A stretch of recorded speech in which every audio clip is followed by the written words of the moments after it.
Morning, Essa. Good morning. How are we? Okay. Good. How are you? Good. Yeah, it's all right. Sun is shining for a change. Is it? Look at you, because it's pouring with rain here. Oh, it was pissing down all night. I woke up a couple of times. It was absolutely hammering in the windows. So I have these skylight windows in my bedroom, so it was bouncing off.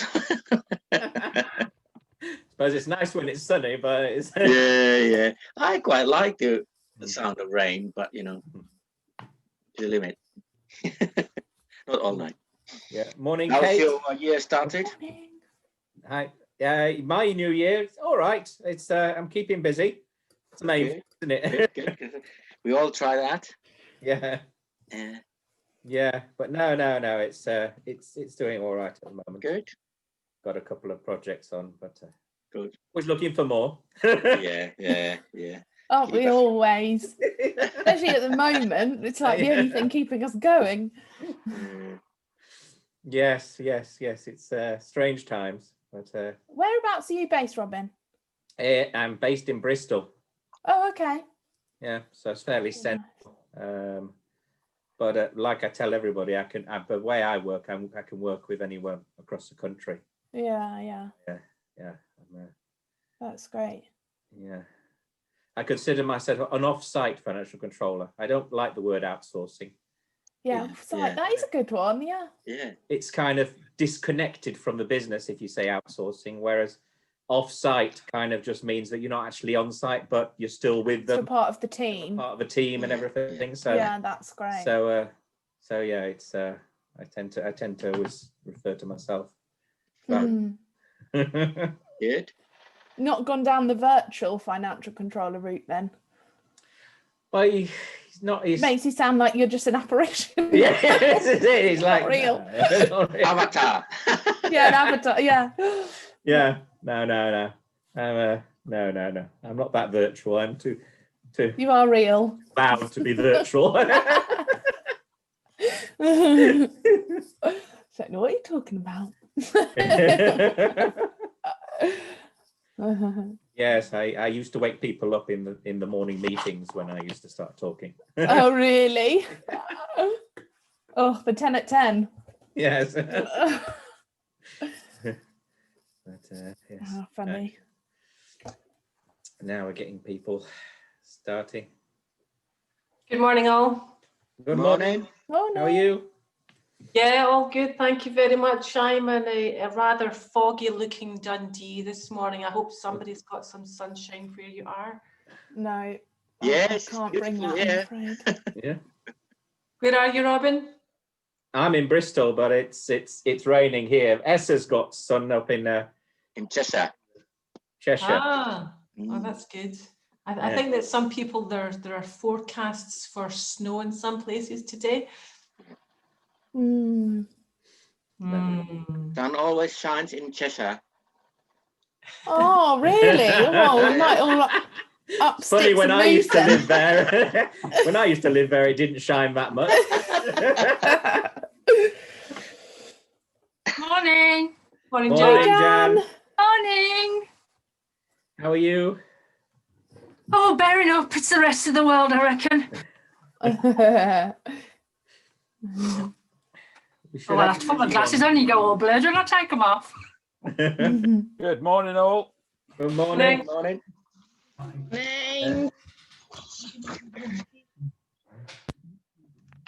Morning, Raphael. Morning, how are you? I'm fine, thank you. You? Yeah, not too bad. Yeah, not too bad, thanks. Good. Morning, Andy. Morning. Nigel. Morning. How are your podcasts doing, Nigel? Yeah, great, thank you. Yeah. Today you're my warm-up man, Robin, so I go on after you. Yeah, sort of. What are we on? 12 o'clock. We're talking about hospitality, and I've got two GMs. One GM has been created during COVID, and then the other one is talking about time coming out of COVID. So yeah, that's what we're talking about today. Yeah, cool. Okay. All good fun. Yeah. So. Do you want to pop the link into the chat? in case anybody wants. Yeah, no problem at all. It's LinkedIn Live, so basically come on your notifications as soon as it comes in. So yeah, I'll pop in there. Just connect with me, and then basically comes in your feed and your notification says no link really. So yeah, I'll do that. Yeah, cool. Thanks. Okay. Can I ask a question, guys? I can hear everybody's background noise. I can't hear people. Yeah, there's a bit of. It's a bit There's too echo, much isn't it? background noise. I can't really hear anybody. Sorry. Nigel was a bit echoey where I think that big office is in there. I was going to say I'm in Saint Tropez at the moment, guys. It's quite nice. Don't be jealous or anything. You know what I mean? Don't be jealous. Yeah. Morning, everyone. Morning. Hello. See how many we got today. There's 90 people booked today. 90. Wow. It never gets the full booking, but interesting to see if we can break a record.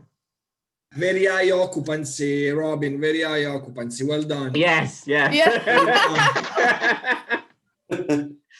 Morning, all. Morning. Morning. Yeah. Barry.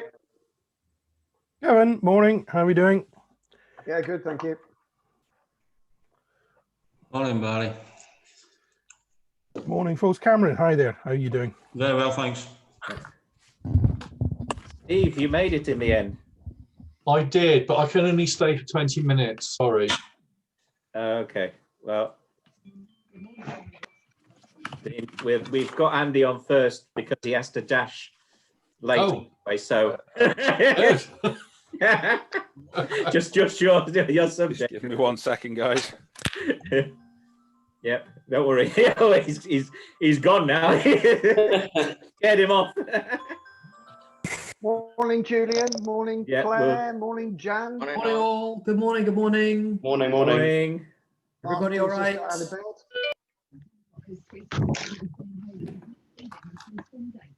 Don't panic, Andy. It's only just 10 o'clock. So.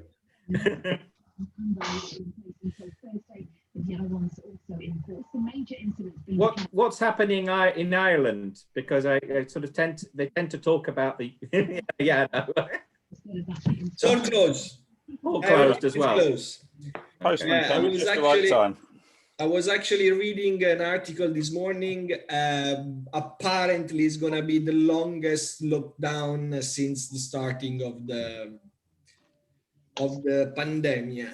They are talking March, April. At the moment, the new update is going to be on the 30th of January. So, yeah, my hotel is closed again. Yeah. Here it's virtually a lockdown. They call it. They've tried to call it a different name just to try and deceive people. But at the end of the day, tier 4, tier 5, whatever it is, it's all a bit of the same, really. It's just a challenge over the spelling of the word lockdown, really. Yeah.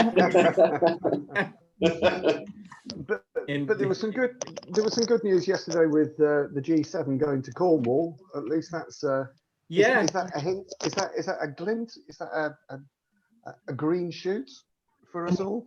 I think they're just trying to placate them because they've lost so much funding through this Brexit thing. I think I can't remember how much funding they were supposed to. They got off the European Union, and the government said they wouldn't be getting it after Brexit. So they're trying to placate them a bit by sending them a business that way. But we'll see. I saw a couple of green shoots. I saw the older generation are now starting to book their coach tours again. Yeah. There seems to be a lot of talk about that across here and Ireland. I think I saw 2022. Is it all 2022, or will there be a bit of sort of back end of this year? I really hope there's going to be some of this year we can have some business. And I spoke to a guy on the IOH coffee morning last Thursday. He was in Dubai when they kind of got over COVID, because apparently there it's sort of better now. And he said that virtually the day they stopped lockdown, everything just grew back up. So I don't know if we'll be in the same situation here. The minute they they stop, they get let us do something, everybody will suddenly just surge to the hotels and the restaurants again. I think in Dubai, if you actually get it, they put you to death, and then No spreading. it kind of nips it in the bud a bit. Yeah. I heard it's quite rife there at the moment as well too. Probably all Yeah? the tourists spreading it. Oh. Coach companies should have done a deal with AstraZeneca, and then every time somebody gets a shot, they get a 10% discount voucher on coach travel. These guys are the safest. They should be going out there and giving their plasma out to other people staying in hotels. Anyway, right. So everybody here, we'll start with Andy Morris. Give an update on procurement. Just let me check that you can share a screen. It looks like I can at the moment. Let's see. Yeah. Let's just.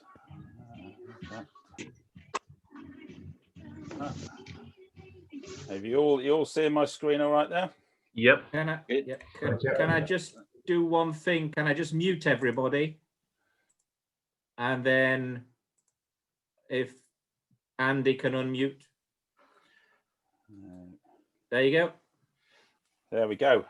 Okay. We're all looking at this in glorious colour now. Fabulous. Yeah. Hi guys. Yes. So my name's Andy Morris. I am the commercial director at Enhance, and we are a company that specialises in bespoke tendering services into the hospitality sector. I have been in the hospitality sector all my working life. Spent over 20 years as a chef, working in 2 and 3 rosette hotels and restaurants, and then for about the last 12 years or so, I've been working in the procurement sector. And for the last 5 years, I've been with Enhance. So, as you can imagine, the last year has not been the most fun for everybody. But I thought I'd do a bit of an overview today, just to sort of look at. Robin's asked me to look at where we are with procurement post Brexit. It's a bit of a difficult one because at the moment we have very little trade going through with all the hospitality shut down. So, sort of a quick agenda from what I'm looking at this morning. We'll look at some of the good news and some of the bad news with the Brexit deal. Look at where we're going once lockdown eases. What have we got to consider as hoteliers, as restaurateurs, as the lockdown eases? What do we need to get ready for? What's the current situation? What is the market currently like at the moment? A bit of stuff on effective supplier management towards the end, and then any questions anyone might have after that.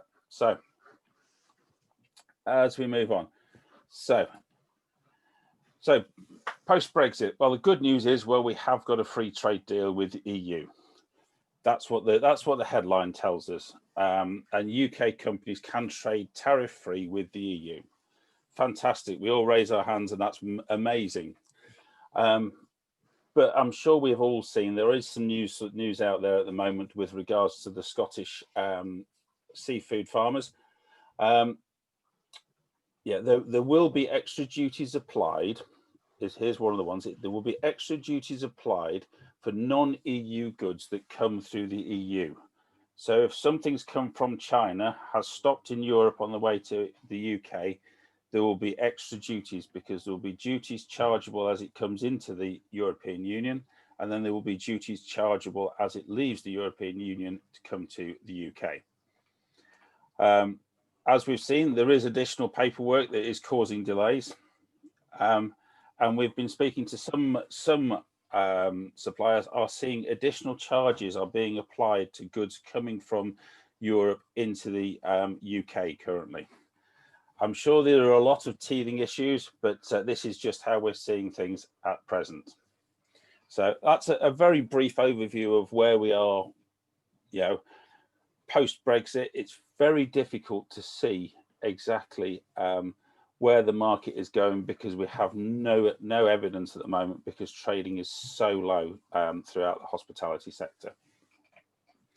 So a few things just for us to start thinking about now, as we do need to start considering as lockdown eases. It does seem like it's a long way away,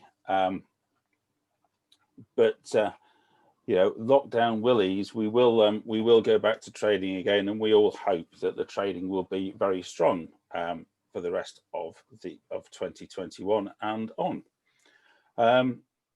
One of the key things when you're looking at your suppliers going forward, there will be some changes post-Brexit. Some suppliers will be finding some difficulty from that. All suppliers have had an extremely hard time of the whole COVID situation. So firstly, it's all about communicating with your suppliers. Which suppliers are still operating? Have you lost any of your suppliers because they just could not sustain such low trading levels for a long period of time? Are your suppliers now looking at a different delivery schedule? Can they maintain the 6 days a week delivery or 5 days a week delivery they were offering previously? There will, as we saw from the end of the first lockdown, there will be some product shortages. Everybody went for sachets of ketchup and mayonnaise when the first lockdown eased, and suppliers could not keep up with demand for it. Coming back onto the Brexit question, you need to confirm your pricing with your suppliers. There will have been a long period of time when you haven't been trading with your suppliers, so you need to confirm your pricing. Has Brexit affected any of your pricing at all? So that's kind of key things to sort of, just a few things for you to be thinking about now, to be talking and communicating with your suppliers currently, just to make sure they know you're still there, you know that they're still there, and you can keep your relationships going. From yourselves as hoteliers and restaurateurs, as you open up again, there will be a huge pent-up demand within the sector for going out, for eating, for drinking, for staying in hotels.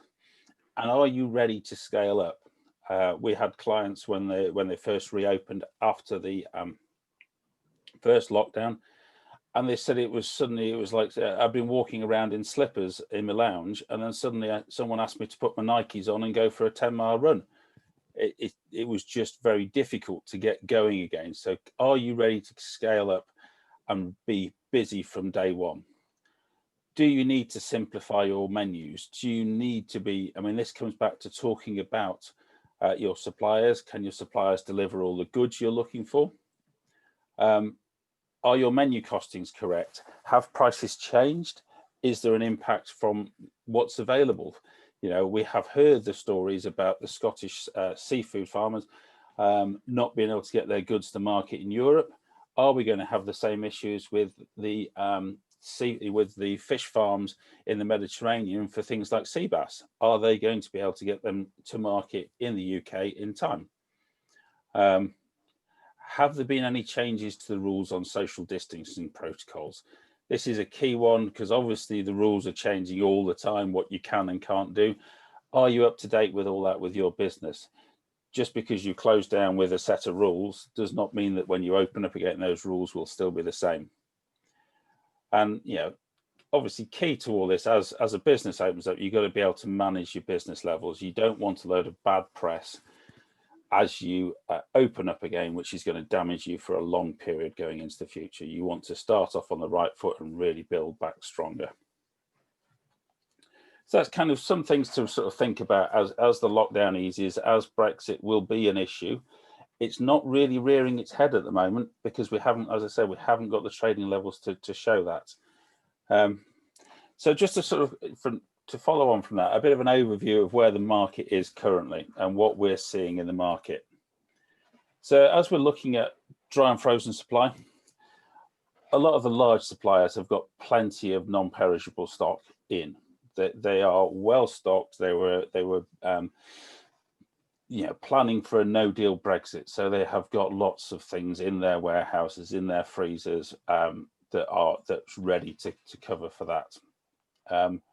But as I mentioned, there are shortages in certain lines as production is repurposed. There are certain things, as we mentioned, the sachets and things like that that just will not be available in the quantities that people are looking for. Currently, the market is extremely stable. We are not seeing any major price rises across the dry and frozen sector. And suppliers are very, very keen to get new business on the books. to the level where they will offer some extremely strong deals to just so they can sign a 2 or 3 year deal with a restaurant group, a hotel group as such, so they can basically write it onto their books. So it is a good time to be running a dry and frozen tender currently. Fruit and veg, obviously we will have seen the reports from Spain with the extreme weather they had over there and all the snowfall. That has caused a major impact on things, the salad crops, the things like broccoli and things like that. Fortunately, we're in a point in time at the moment with extremely low demand. If we had been running a normal hospitality sector, we would have had major problems with that currently. Looking further forward as we get going again, non-EU exotic fruits and vegetables, they will need to be watched very carefully as the market eases, because if any of these are transiting through Europe, there will be an issue with potentially increased duties on those products. So we will be looking at suppliers. Will suppliers be rerouting certain things through? One thing to also consider after looking at the weather forecast in England and Scotland for this next week, the wet weather that we have currently had and are about to have for the next week will have an impact on UK summer harvests. There will be issues with crops from the UK that have been in saturated ground, so there's going to be problems with slow growth of product and also poor harvest levels from fruit and veg products. But as I said, same as with dry and frozen, the market is currently very stable because there is very low demand in the market at the moment. We're not seeing any issues when it comes to dairy products. There will be price pressures as soon as we all start scaling back up again as a hospitality industry. There will be price pressures return, and those will be on the key lines that we all watch carefully. You know, most chefs will be able to tell you the price they pay for a box of butter, you know, the prices of purgles of milk, 4-pint cartons of cream, all those sort of things. There will be price pressures on that, and eggs as well. So, you know, we just have to be very mindful that there will be price pressures, because the industry is not, you know, the dairy industry is not used to our current levels of demand. Looking from past easings of lockdowns, we're not currently seeing any major issues in the meat and poultry market, but the main problem will come when we come to be purchasing prime cuts of meat. If you're looking for a 28-day dry-aged sirloin steak, ribeye steak, it doesn't take a rocket scientist to work out that if they haven't been slaughtering those beasts, then they can't age for 28 days, so they're not going to be available from suppliers. We do know of a few larger suppliers that have been continuing to slaughter and then freezing fresh frozen prime cuts of meat. So they are perfectly safe, perfectly good to use, but they've just frozen them at the point of 28 days. So they are then going to be available, but there will be a shortage on the market as lockdown eases. The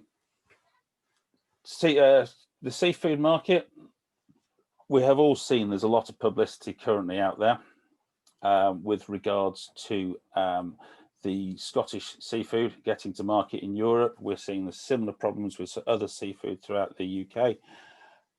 We hope this is just all going to be a teething problem, and we can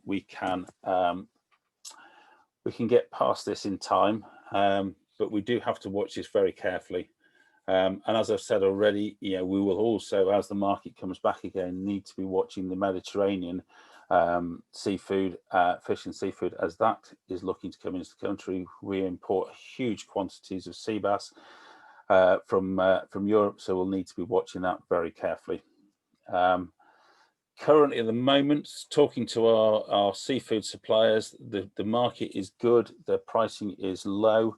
And if you're on the market for buying large quantities of frozen, block frozen fish, if you're running fish restaurants and things like that, they are looking to do long-term deals to seal you in on a long-term deal.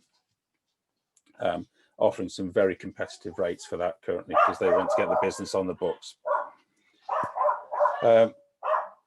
So on to the slightly less glamorous side of procurement, and one that's quite often forgotten, waste management.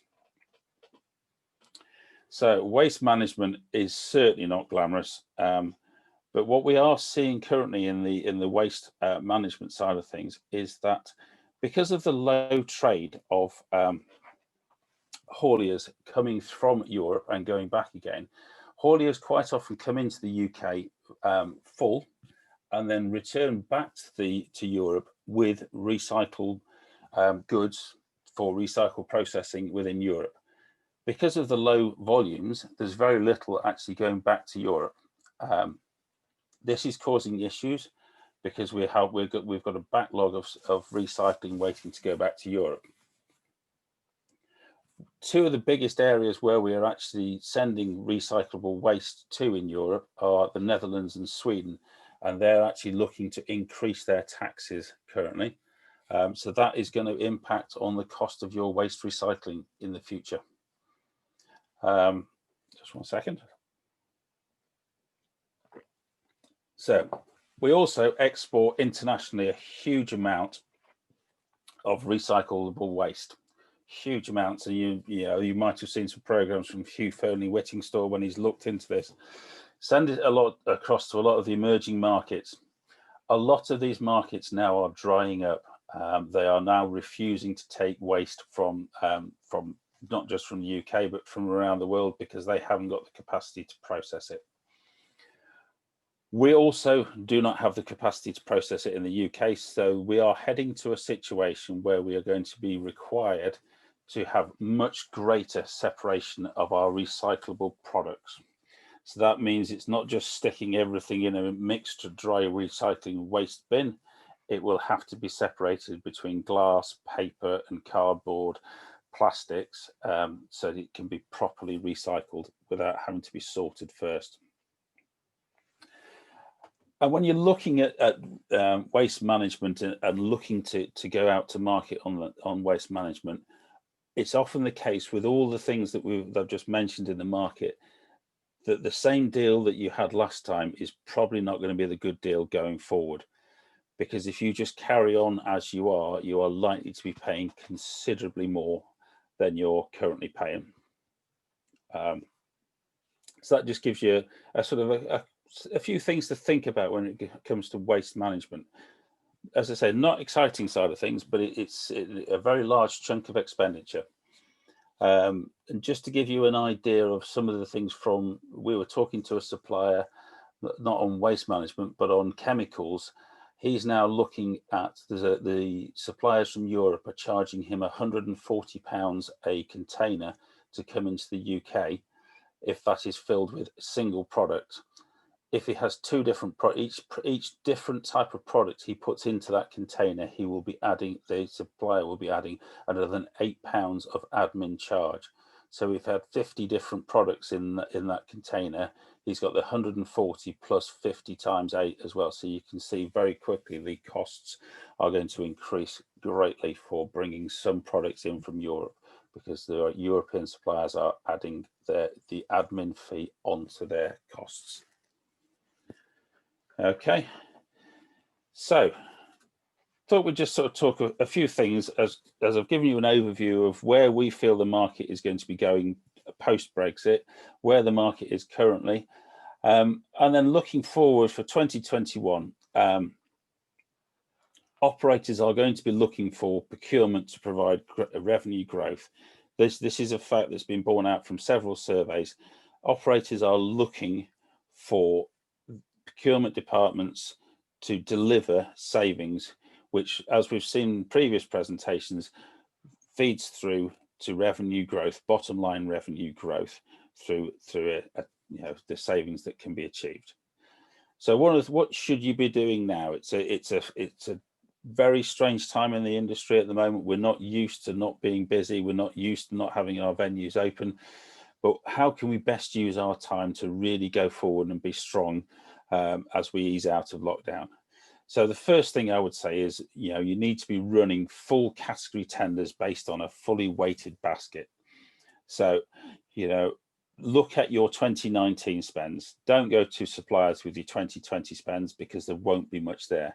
Offer them your 2019 spends and say, right, this is what we're looking to trade back to when things are better. Understand with your suppliers, if you're staying with suppliers and you're not running tenders, what are your current price review periods? How long are they held for? What is the process for changing or adding additional product to your pricing? Can it be added to a contract price easily? How long does that take? How long will the contract price be held for? A lot of suppliers, especially dry and frozen suppliers, have what they call volatile suppliers that will dictate a new price. So what is that volatile? Well, who are those volatile suppliers, and what are the products that are volatile from those suppliers? It's often people like Coca-Cola, Schweppes will be volatile pricing because they just will demand a price is passed through. Often people like McCain chips, they're a volatile supplier. They will not be held by your dry and frozen supplier indefinitely. Where possible, benchmark your pricing against the market. Do you know that your fruit and veg pricing, your meat pricing, your fish pricing is as strong as everybody else's in your marketplace? Sit down and write yourself a 2-year rolling tender calendar. When was the last time you tendered a category? When was the last time you went to market on that? When are you next going to do it? How often are the intervals for that? So get that planned in now while you have some time. Finally, obviously, that's quite a lot to do. So why not look to a professional procurement partner, such as Enhance, such as somebody else, and see what we can offer in the market. So there's a very sort of quick, brief overview of where we feel the market is currently, how Brexit is affecting things. It'll be very interesting to see how, when the market opens up again, what impact Brexit will have. So I'll kind of open it up now to a bit of to some questions, if anyone's got any questions, and I'll stop my screen sharing and let you all come back in again. Okay, if anybody's got time for perhaps 1 or 2 questions, because we've got a very busy schedule today. I don't want to delay Kate too long, and we've got Mark just with a quick 5 minutes afterwards. Anybody got any questions for Andy? Okay. If you want to contact him, as usual, I'll put his contact details into the summary afterwards. Feel free to get in touch with him, and if you have any more questions about procurement and everything, then I'm sure I'll be happy to help. Next. Yeah, delighted. Yeah. Yeah. So thank you very much, Mark Godfrey. Good morning, Robin. Hi. Thanks very much for giving me the floor for a very brief update. I'm currently the chair of the organisation that we brought together called UK Weddings. We're the government recognised task force specifically for the wedding industry. And I'm sure there's a huge amount of revenue derived from weddings for most people on this call. So we've brought together a task force. We have a council of representatives that has over 22 associations being represented. A council of representatives meeting is today at noon, and there'll be at least 35 representatives for the wedding industry on that call. Interestingly, in our research, there's 824,000 UK weddings in the pipeline as we get into reopening, hopefully early summer for the next 18 months to 2 years. The value of that is approximately £43 billion to the Treasury. So yesterday we had our first meeting with Minister Scully, and we asked him to support the wedding industry with various asks, one being quite a large financial support package to help many of our smaller businesses get to the other side. we've also asked for numerous tweaks to the government funding packages that haven't worked for the wedding industry, where people have fallen between the cracks. And we've also said that we support UK Hospitality's ask of extensions to the VAT reduction to the whole of the wedding industry, including retail. And we've also asked, we've also said that we support, obviously, the business rates holiday for the next 12 months.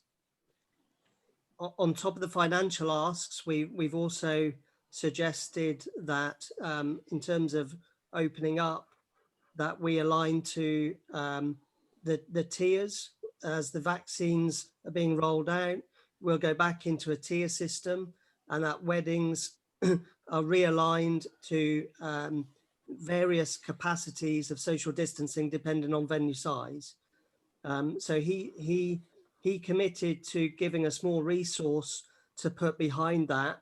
We have had previous meetings with Public Health England, and now what we're trying to do is obviously get the balance between Public Health England and BAYS in terms of the business of weddings to try and forge some sort of route map to reopening. Essentially what we're asking for is 50 plus by April, and then those numbers increasing as vaccines are rolled out to the entire population, and we can get back to weddings with no restrictions. One of the big issues is with the Asian wedding sector that hold huge weddings, as we know, for between 400 and 800 people, and they represent approximately 5 billion pounds of revenue. So they're going to be sadly at the end of the reopening, but the sooner we can all get back to business, the better. There's just a quick update for everyone. The ukweddings.org website is there. If you want to see what we're doing, there's information there. Press release has gone out today, and there'll be some social media postings. But we have the ear of the Minister Scully, and we'll be holding his feet to the fire with the agenda items that he agreed to do. Now, unfortunately, he's unable to do anything other than facilitate meetings with Treasury and other departments in order to help this industry, which is worth 14.7 billion every year and employs over 400,000 people. Any questions? Anybody got any questions? I'll put Mark's details into the summary as usual. Mark, if you can drop me a line with that site so that and whatever, so I'll include that. Definitely a big part of our industry, and definitely sad times this year. But let's hope that next year's a bumper year, or the next half of this year and next year's a bumper year with everybody trying to get their weddings through. Yeah, well, unlike a lot of hospitality, we haven't opened this year. In the last 12 months, I've generated less than 3% of my annual revenue this year, with very little support. So, you know, a lot of venues are really struggling, and venues are at the top of the tree. If venues go under because of the positioning of the CMA and the laws that they're pushing on us, and we have to refund in almost full, then venues start to collapse. 15% of the business will go at the expense of the 85%. In other words, if I have to refund because of the CMA, 15% of my weddings, we'll lose everything. Serious things. Okay, thank you very much. A quick mention, if anybody knows anybody in the Worcester area that might need some help with support and everything, Worcester Council are doing a peer-to-peer support program where they've got presentations by professionals and one-to-ones, etc. So if anybody is interested in that, I'll put Jan's details into the chat, into the summary, just so they can contact them or pass the details on. And with no further ado, we have Kate. So I'll leave the floor open to Kate and let's hear some selling information. Thank you very Support. much, Robin, and a quick massive thank you to Mark as well for fighting all of our corner for us. What an important thing to be doing. Makes me feel quite emotional. Thank you. It's a massive job that you're doing on behalf of us all. Thanks for having me. Lovely to be here. A little bit about what we do. My name's Kate Plowright. I am the founder and director of Selling Savvy, and we are a sales training and mentoring business specifically for hospitality and event industry. So we work with hotels, venues, and event suppliers on increasing revenue, currently on doing lots of pivoting, finding new revenue streams, and increasing their sales and conversion.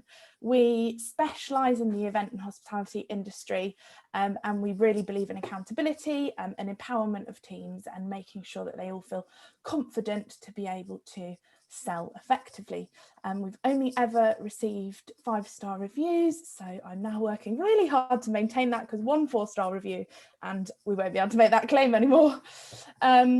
I personally have been in hotels and events in the proactive sales side, so knocking on doors, bringing in leads, and also the reactive, managing conversion strategies, managing teams, and all of that fun stuff. Started the business 2018, so going for a couple of years now, and we are specialists in making hybrid events lucrative, supporting venues and hotels to build that revenue stream, to implement it. A lot of them haven't really looked at it before, so to implement and to support them to grow that revenue stream. And today I'm going to talk to you a little bit about how we can do that. I'm going to share my screen to start with. Actually, I'll share it in a second. To start with, I'm going to talk to you about what hybrid events actually are. Now, some of you may know this, it might be really simple knowledge, but a lot of clients we work with are really starting from scratch here. So hybrid events essentially have an in-person element and a virtual element. So it can be that there's simply some speakers on a stage in a room and it's being streamed out onto a platform like Zoom or various other platforms. So it's an event that has a virtual add-on, or it could be that there's some people in a room, it's being streamed out to thousands of virtual participants. They could be having seminars alongside networking. There could be a lot of integration between the in-person and the virtual attendees.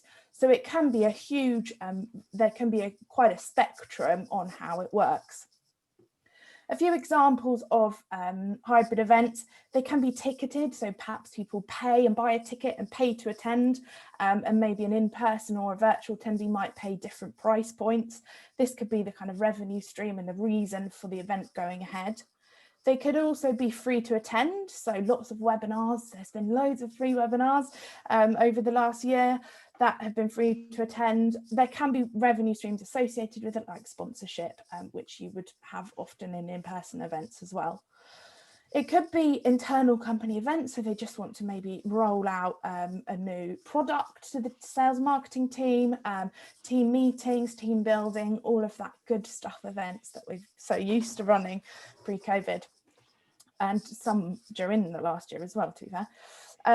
Or it could be an external event, so promotional events, product launches, stuff where businesses want to get in touch with their clients and showcase themselves. So I will share my screen now, and I've got an example of a hybrid event here, which hopefully you will all relate to, like it or not, and that is I'm a Celebrity.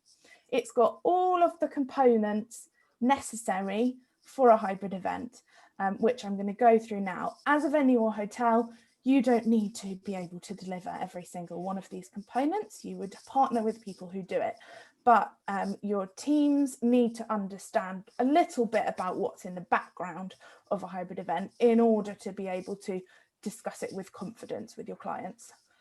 So we've got an in-person element and a virtual element. In person, we've got the hosts, Ant and Deck, as you would have with any event.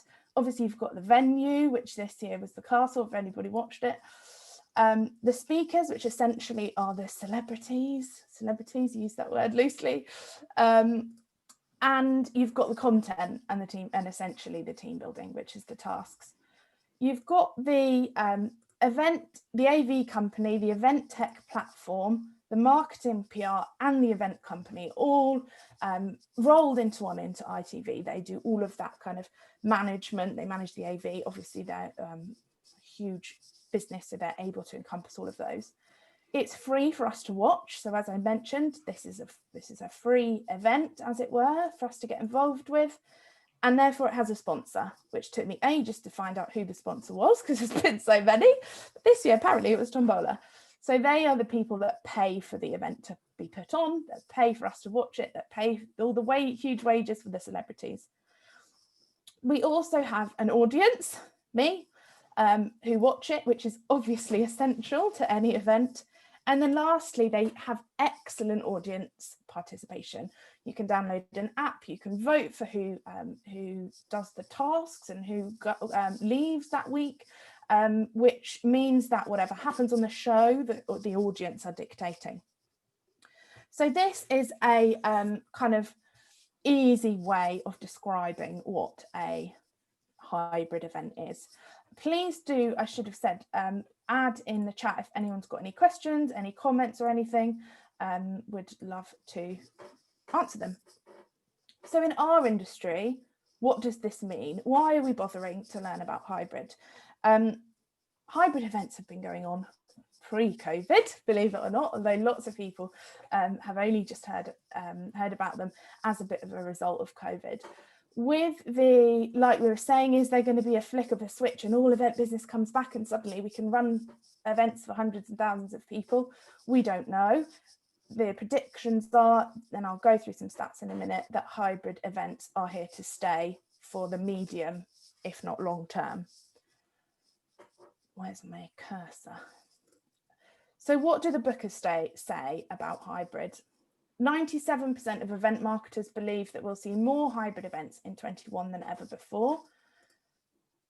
59.4% of event marketers believe a hybrid solution that manages both virtual and in-person events will be a key part of their 21 event strategy. And 23.6% of event organisers in 2021 will include a virtual component that will have smaller local events with fewer than 25 attendees, so that they require no air travel or hotel rooms. So the proof is there that hybrid events are going to, it's a market that's going to grow this year. If you are in a venue or hotel, there are 3 different scenarios as to how those inquiries are going to get to you. Now, looking at the stats, a lot of your pre-COVID clients will be looking at running hybrid events. So the industry as a whole really needs to upskill themselves on how they're going to be able to deliver it, because when they come to you and say, I've got this inquiry, you don't want to be like, okay, I don't really know how it works. So that's what we've been working with on our clients, So scenario 1, the event booker, which is kind of a very typical pre-COVID booker journey, calls 3 hotels, say, and inquires with them. They choose a hotel and then they say, have you got an AV company that we can use? Happens all the time. Scenario 2, and this I've found, oh look, my lines are a bit wonky. This is something that, having spoken to lots of AV companies, is happening more and more, because the event booker's thinking, I want to run a virtual component. I'd like to run hybrid. I don't know how to do it. So I'm going to speak to lots of AV companies and work out how it works. When they speak to the AV companies then put forward the venues that they know are set up to run virtual or hybrid events. So scenario 2 is the event booker going to the AV companies, and then the venues fall a bit of a lower, end up being further down the journey. And the AV companies end up passing business to venues and required suppliers. And then perhaps there's more suppliers underneath it the venues will pass business on to. And then lastly, perhaps the event booker will go out to both at the same time. However, if the AV companies are saying, we work with these venues, they really know what they're doing with hybrid, venues and hotels need to be, you want to be in that list. basically. So that is a 3 scenario about the kind of booker journey and where we sit as a venue.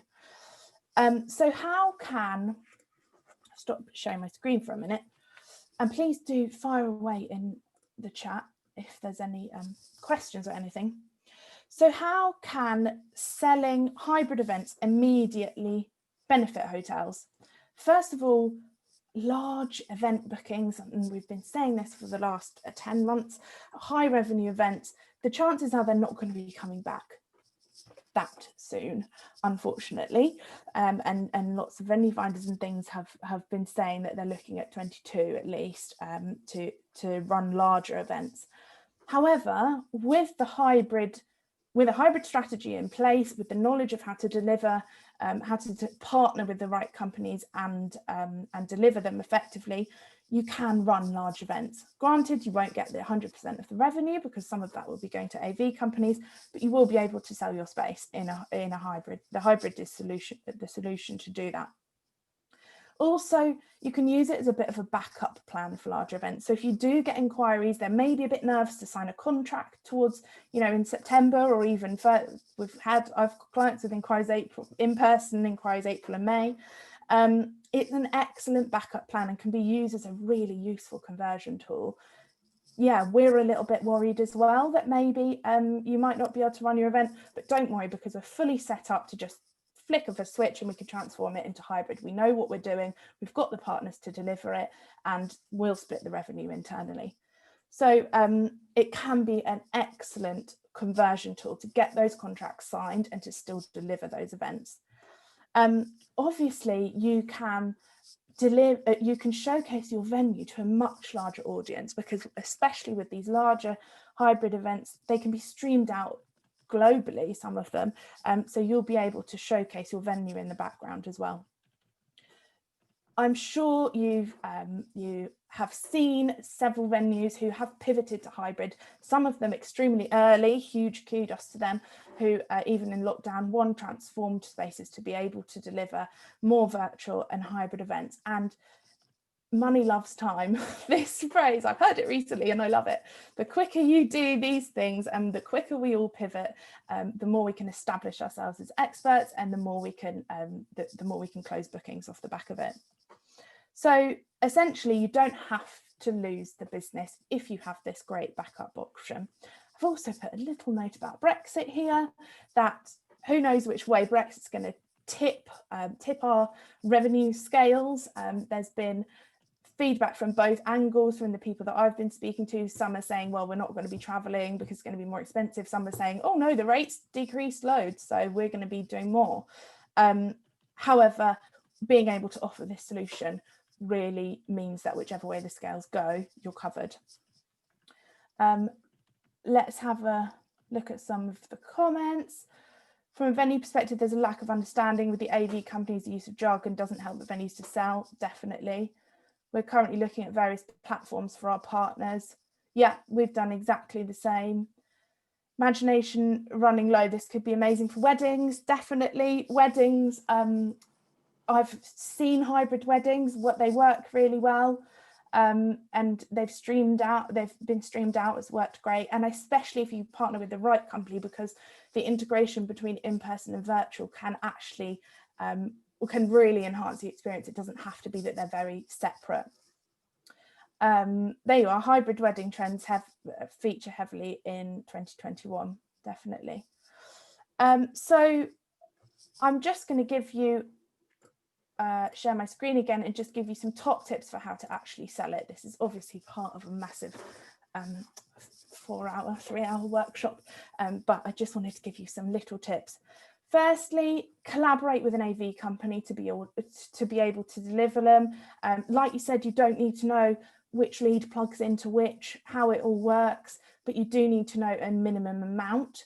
You need to be able to, we have a long list of criteria of when you're going out to tender for AV companies, but you need to be, they need to be part of your team, and they need to be part of your sales process as well, rather than just CC'd in my AV company, off you go.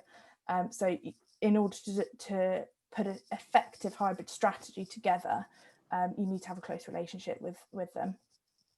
Make sure your teams understand hybrid. I mean, that's why I started with the I'm a celebrity slide, because a lot of us have never really heard of hybrid before, never dealt with it. So you need to be able to have at least that basic knowledge to confidently talk to inquiries. Differentiate the difference between selling hybrid and in-person events and roll this out to your team. It is very different. The questions are different that you should be asking at initial inquiry stage.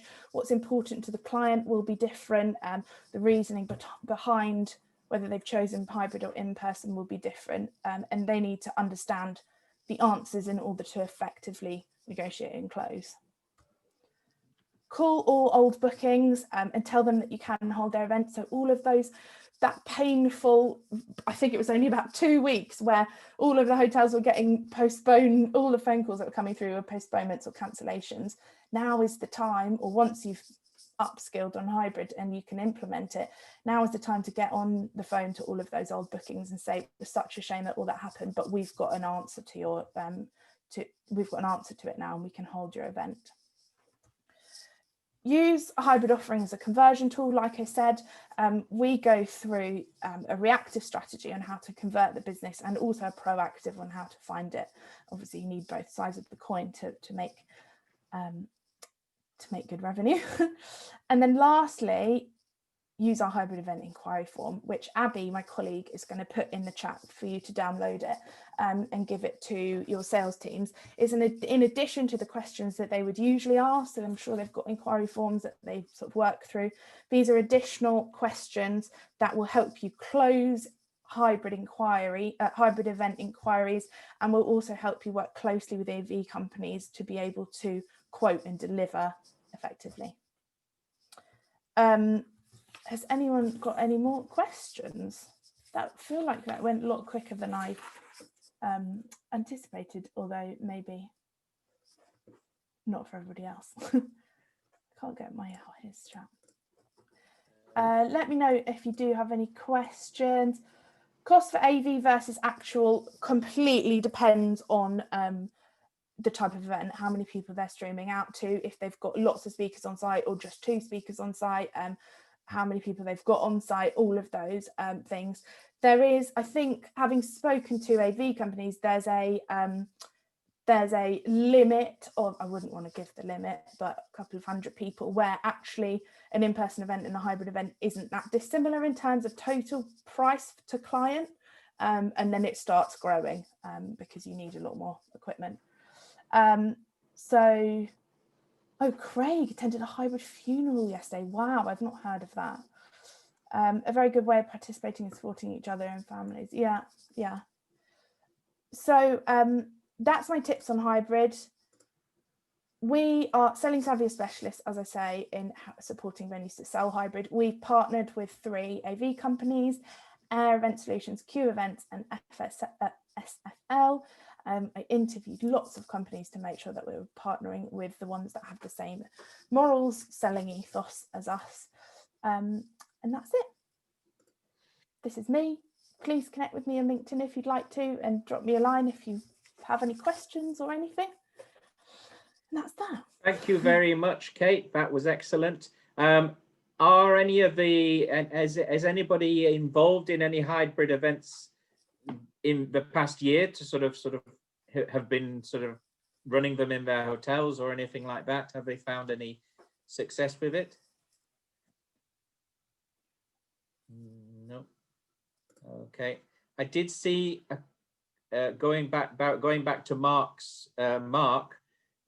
Somebody did ask if you could pop, if it's possible for them to be involved in the meeting today at midday. I don't know if you saw that note. I've asked them to email me. Okay. So if anyone else wants to, thanks Donna, to more information on the Council of Representatives and how to get a seat at that meeting, then please email me, mark@deerpark.co.uk. Okay, thank you. Yeah, going back to hybrid events, I think it's very clear that moving forward, they are not going to disappear. I think that's going to be the way forward, and I think people have got a taste now for the fact that they can actually attend event which is in the other side of the world or on the other side of a country, and companies can actually involve their team in events without actually having to spend the money on having sort of like bringing them all into one place. I know there's a lot of talk that as companies sort of go away from having an office space because they've seen that online working seems to work and working at home seems to work, I think there'll be a lot more demand for the sessions where they'll bring part of the team together into somewhere like a hotel and then have the rest of them online just to participate, so they can have these get-togethers, as it were, without having to spend money on office space for permanently. Do you think that's true, Kate? Yeah, I totally agree. It's definitely a market that has emerged over 21, and I think even people who've been holding hybrid events over the last 10 months are there's still new people to the party, and I just really, you know, being a hotel board, I really feel for venues and hotels who've lost so much revenue. And I've got obviously friends in the industry who are going back to a job that they don't even know if it's going to be the same. They're going to be selling the same. All of our clients, you know, there's been so many redundancies in the industry and of our clients who are kind of ex-bookers. So it's really, if we want to make this revenue stream work, it's up to us to educate the industry as well, and learn as much about it as we can so that we can deliver it effectively and proactively sell it. Because like you say, it's here to stay for a good few years at least. Good. And interesting to know that actually the avenue via the AV suppliers, I personally, it hadn't occurred to me that actually people would go first to the AV supplier, and then they would recommend the event. And I think that's something key to hotels, that they have to get that relationship with these hybrids. I completely agree. And it was actually when I had chatted obviously to loads of people in the kind of hybrid event space, it really shocked me. And I was, you know, I thought immediately all my clients and my hotel clients and their clients that they work so hard with building a relationship with for so many years. They could be regular clients, and just the you know, instantly they could be taken to another venue just because they know how to do hybrid because they've been recommended by AV companies. So partnering closely with these companies and choosing the right company. I mean, like I said, we have a criteria that we recommend to our clients about what they should be looking for in AV companies, and that's all to do with them being a part of the sales process and in show rounds and everything, and also to do with how that relationship is going to work. Because having been in a hotel, we are quite happy to sell suppliers constantly and send out our preferred supplier lists, but how much of those suppliers are actually selling us? So it's making sure that there's a balance between the partnership, and that can be commission basis if you want revenue to go between you. Personally, I've chosen not to do it on a commission basis for our clients. There's no revenue between us. It's just recommending each other because we know that we're good, that they're good. Good. Interesting. Tracy just commented that she's run some hybrid events, and actually by doing it properly, you can actually upsell food and beverage by sending it out to the companies in advance. Or yes, I love that. So that's part of we have an incremental spend section in our workshop, and it's all about that, because and also including them in your loyalty programs. If maybe they'd missed the meal on the day that the in-person people got, sending them a voucher, here's 20% off, sorry you couldn't make it, maybe next time you're here you can pop in. Yeah, there's lots of opportunities for making that incremental spend and upselling that you have to think outside the box of these things, don't you? Yeah. Martin or Kevin, what do you think about what do you see as happening with this market?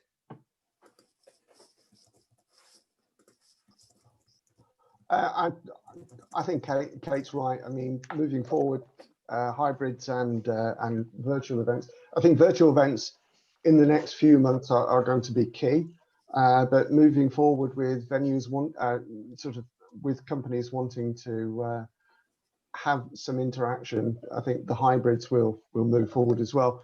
We're working with a couple of, or talking to a couple of organisations whereby we can try and make it as easy as possible for the venues to sell it, so that the suppliers of the platform can deliver it and the client's happy. But yeah, long term, I sat on a sustainability forum 3 or 4 weeks ago and talking about hybrids and virtual events. And one of the speakers was saying that with the big associations that normally would have 5,000 people in Chicago or London or whatever, they're now actively looking at regionalizing it. So they will have the UK contingent, which might be 50 to 100 people in Birmingham, and the French contingent, again, 25 to 30 people in France, etc., all linked via hybrid meetings. So yeah, it's also trying to debunk some of the myths as well, isn't it? It's quite scary because we're not AV experts. You know, apart from switching a plug on, that I struggle. So it's good to talk to experts who know what to do, and obviously in their interest to make sure everything goes well. But we've got to grab the potential, because as we've heard earlier, things aren't going to change for months, and we've really got to adapt, you know, adapt or die kind of thing. So I think really we have to use them, we have to get them out there and bite the bullet. So I think, yeah, it's definitely, as we've heard from the speakers, it's the future, certainly for the next few months and even onwards.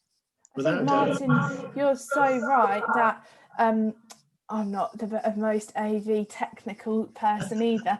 And a lot of hotels have survived for a long time by saying we've got AV on site, whereas actually it's this kind of operation manager or something.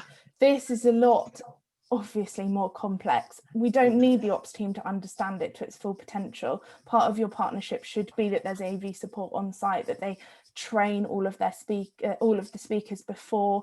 One of the key things, I mean, we run a virtual team building back in the summer, selling Zavvi with our clients, and something went wrong on the platform, as it does, but because we hadn't been fully trained on it and we were hosting the event, it was really, really nerve-wracking.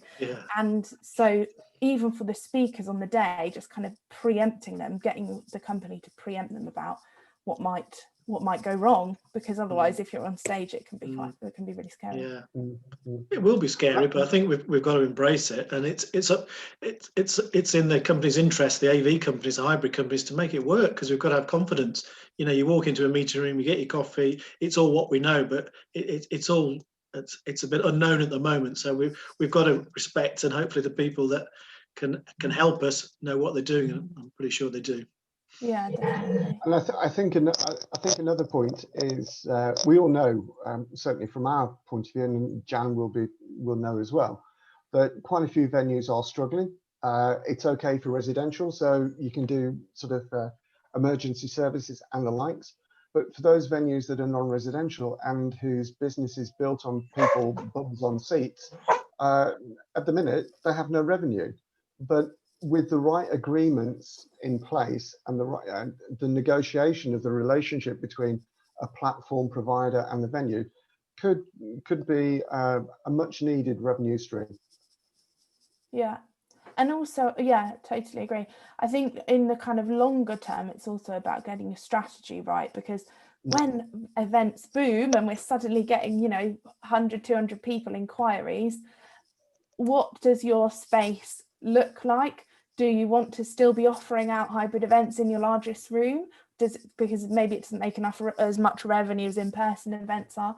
So the kind of short-term strategy is going to be very different for the long term.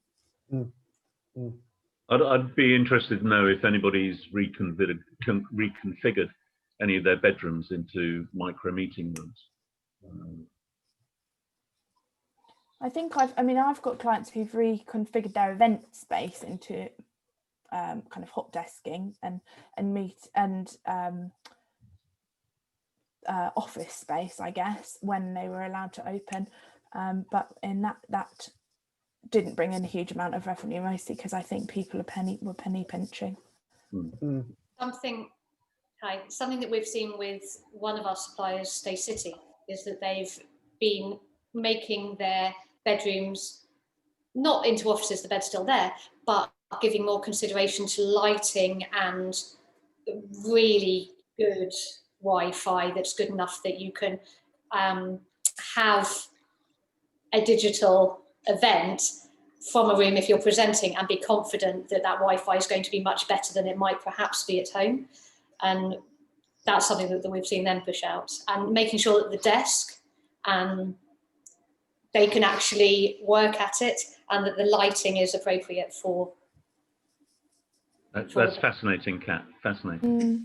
I think one of the worries that I've found with hotels when I talk to them about hybrid is, oh, but our Wi-Fi isn't strong enough, just like you say, Kat. Oh, I don't think it's strong enough. But AV companies can fix that for you. They can bring in isolated AV and Wi-Fi into meeting rooms. So don't let that put anybody off. I would say though, Kate, I mean, any hotel these days that doesn't have some kind of decent Wi-Fi service is probably suffering marketing-wise. So I think they don't deserve to be in business. I think it's. I mean, they used to have to charge for. They used to charge for Wi-Fi. Now Yeah. if you don't have a decent Wi-Fi. It's like forget about it. For free. So That's it's true. something that they do really have to take into account, and it's not impossible. I mean, I worked for one hotel. They had Wi-Fi but through the satellite dish, and they had 10 gigabits or something like that. They had a really strong Wi-Fi signal coming through satellite dish because they were in such a sort of like way out part of the world. But these days, there's plenty of solutions for that, and I think it's definitely going to be the way forward. So so yeah. And now's the time to look at it because VoIP is having to come in. ISDN lines are going to disappear by the end of 2025. So now's the time that people should be looking at VoIP packages and broadband that go with. Yeah. I mean, hotels I work with have all got SIP, so their telephone bills are just the line rental. There is no consumption hardly on any telephone because they all goes through the through an online SIP function, which means it's all through the internet. So I mean, I think that's the way forward, really. But yeah, it's right. Well, we've come to the end. Thank you very much, Kate. Thank you for having me. Presentation. I hope everybody enjoyed it. If anybody's got any ideas for people that can present to the forum, I've still got people through till March time, but I'm always looking for new ideas and new people to present to give benefit to the forum. And I look forward to seeing you all again in 2 weeks' time. That was great. Thank you. Thank you. Thank you very much. Thank you, Robin. Thanks, Robin. Goodbye. Keep safe.